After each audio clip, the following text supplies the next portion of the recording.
ഒട്ടുമിക്ക പ്രവാസികളും ഇപ്പോൾ നോർക്ക കെയർ ഇൻഷുറൻസിൻ്റെ പുറകെയായിരിക്കും അല്ലേ. വളരെ ഉചിതമായൊരു തീരുമാനമാണ് ഇൻഷുറൻസ് എടുക്കുക എന്നുള്ളത്. പക്ഷേ കുറച്ച് കാര്യങ്ങൾ നിങ്ങളൊന്ന് ശ്രദ്ധിക്കണം കേട്ടോ.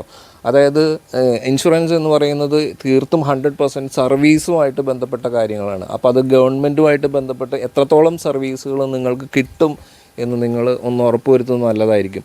അതുപോലെ നിലവിൽ എന്തെങ്കിലും ഇൻഷുറൻസ് പദ്ധതികളുണ്ടെങ്കിൽ അത് ഒരിക്കലും ഉപേക്ഷിച്ചിട്ട് നോർക്ക കെയറിലോട്ട് ഇൻഷുറൻസ് അത് എക്സ്ട്രാ ആയിട്ട് നിങ്ങൾ വേണമെങ്കിൽ അതിൽ ചേർന്നോളൂ. കാരണം വെച്ചിട്ടുണ്ടെങ്കിൽ നേരത്തെ നമ്മൾക്ക് ഗവൺമെൻറ് ഇതാണെങ്കിൽ മെഡിസെപ്പ് എന്ന് പറയുന്ന ഒരു പദ്ധതിയൊക്കെ ഉണ്ടായിരുന്നു. അത് വളരെ അവതാളത്തിലാവുന്ന ഒരവസ്ഥയിലാണുള്ളത്. അപ്പോൾ നിങ്ങളത് എടുത്തിട്ട് പിന്നീട് അത് തിരിച്ചു വരുന്ന ഒരവസ്ഥയുണ്ടെങ്കിൽ ചിലപ്പോൾ ആരോഗ്യം മോശമാവുന്ന അവസ്ഥയിലൊക്കെ ആണെങ്കിൽ മറ്റൊരു സ്ഥലത്ത് ഇൻഷുറൻസ് കിട്ടണമെന്ന് നിങ്ങൾക്ക് നിർബന്ധമില്ല.